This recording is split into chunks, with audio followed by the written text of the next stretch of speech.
میرا سوال یہ ہے کہ ایک تو مجھے یہ بتا دیا جائے، یا میں نے سنا بھی ہے کہ عورت کا جو پردہ ہے وہ اس کے بالوں میں، یا پھر آپ نے پورا پردہ بال چھپانے ہیں، یہ میرا اصل میں سوال ہے۔ ٹھیک ہے، اور ان مولویوں کے لیے کیا کہیں گے قاری صاحب وغیرہ ٹھیک ہے، جو ان عورتوں کے سامنے بیٹھے ہیں، آنکھوں میں آنکھیں ڈال کے ان کے جواب دے رہے ہیں، ٹھیک ہے، اور میک اپ بھی کیا ہوا ہے، اور بڑے افسوس کی بات ہے۔ ٹھیک ہے، ٹھیک ہے۔ سب سے پہلے اس پردے کے حوالے سے اسی عورت کے جو پردے کے حوالے سے جو سوال پوچھا گیا ایسی پردہ تو خیر فرض ہے، چاہے رمضان ہو چاہے غیر رمضان ہو، چینل پہ ہوں یا گھر میں ہوں، پردہ تو ہر شکل میں جو محرم شخص غیر محرم کے سامنے وہ ایسے نہیں آ سکتی بغیر پردے کے۔ ٹھیک ہے، البتہ جو چیزیں تھوڑی سی شریعت نے چھوٹ دی ہیں، جیسے عورت کا ہاتھ ہے، عورت کا پاؤں ہے، یہ اگر اس کا پردہ نہیں ہے کوئی حرج نہیں، لیکن نماز کی حالت میں بھی پھر کپڑے کو اتنا نیچے لٹکانے کا حکم ہے کہ اس کے ٹخنے سے نیچے چلا جائے، صحیح ہے، اور اس کو عورت کی وضع قرار دیا ہے کہ یہ عورت ہی کی وضع ہے۔ مرد کی وضع ٹخنے سے اوپر کپڑا رہے،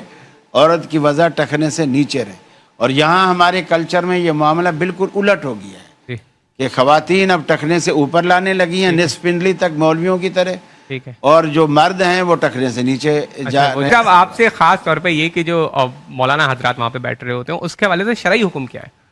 دیکھیں، اس میں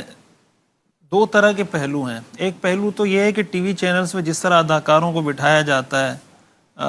رمضان ٹرانسمیشن کرنے کے لیے، تو خود ٹی وی چینلز پہ سوالیہ نشان ہے۔ آخر آپ کو کیا ایسی ضرورت پڑی ہے کہ آپ اداکاراؤں کو بٹھا کے ساری ریٹنگ کے چکر میں آپ دین ان کے ذریعے کیوں سکھانا چاہتے ہیں؟ بھائی آپ جی ٹی وی میں ٹرانسمیشن ہو رہی ہے نا، آپ کر رہے ہیں، ماشاءاللہ ساری دنیا دیکھ رہی ہے، ساری دنیا اس سے فائدہ اٹھا رہی ہے، علماء بھی آتے ہیں۔ میں تو خود حتی الامکان ایسے کسی پروگرام میں حتی الامکان الا ہے کہ کوئی قومی سطح کا کوئی ایسا ایشو ہو کہ اس میں جانا ضروری ہو، ادروائز میں کوشش کرتا ہوں کہ کسی ایسے پروگرام میں اگر کوئی جائے تو دیکھیں وہ اب جیسے علامہ صاحب نے اس پہ بات کی، بعض اوقات علماء اس کو یہ سمجھ رہے ہوتے ہیں کہ یار یہ ایک دینی ضرورت ہے، اور اگر ہم نہیں جائیں گے تو کوئی دوسرا آدمی آئے گا جو صحیح طریقے سے بات نہیں کر سکے گا۔ تو اگر کوئی یہ سمجھتا ہے اور اس کا یہ نقطہ نظر ہے تو اس کو گنجائش دینی چاہیے، لیکن بہرحال میں یہ سمجھتا ہوں علماء اگر اس پہ احتجاج کریں، آواز اٹھائیں اور لوگوں کو بتائیں کہ اور بائیکاٹ کریں کہ بھئی ہمیں ایسے کسی ٹی وی چینل میں نہیں آئیں گے، تو ٹی وی چینل والے پھر کہ کیوں عورتوں کو بٹھائیں گے؟ عورتیں نہیں ہوں گی تو آسانی کے ساتھ ٹرانسمیشن چلیں گی۔ پھر دیکھیں غیب کے حوالے سے یہ شاید ہمیں کنفیوژن ہو رہی ہے کہ اللہ تعالیٰ نے جو علم رسول اللہ صلی اللہ علیہ وسلم کو دے دیا وہ تو پھر علم غیب نہیں رہا۔ رسول اللہ صلی اللہ علیہ وسلم نے ہمیں بہت سی تعلیمات دی، قیامت کی علامات بتائیں، بہت کچھ بتایا، ہمارے لیے تو غیب ہی ہے۔ یہ سب کچھ اللہ تعالیٰ نے ان کو دے دیا۔ غیب کا مطلب یہ کہ جو علم اللہ تعالیٰ نے اپنے پاس محفوظ رکھا ہے، تو اللہ تعالیٰ کے پاس علم کے بہت سے وہ خزانے جس کو دنیا میں اللہ کے علاوہ کوئی نہیں جانتا۔ ایک تو علم غیب کا یہ مطلب ہے۔ دوسرا، میں مردوں اور عورتوں کی نماز کے فرق کے حوالے سے ایک مختصراً بات کروں۔ ڈاکٹر صاحب نے کہا کہ اللہ کے رسول سب کے رسول اور پیغمبر تھے، مردوں اور عورتوں کے،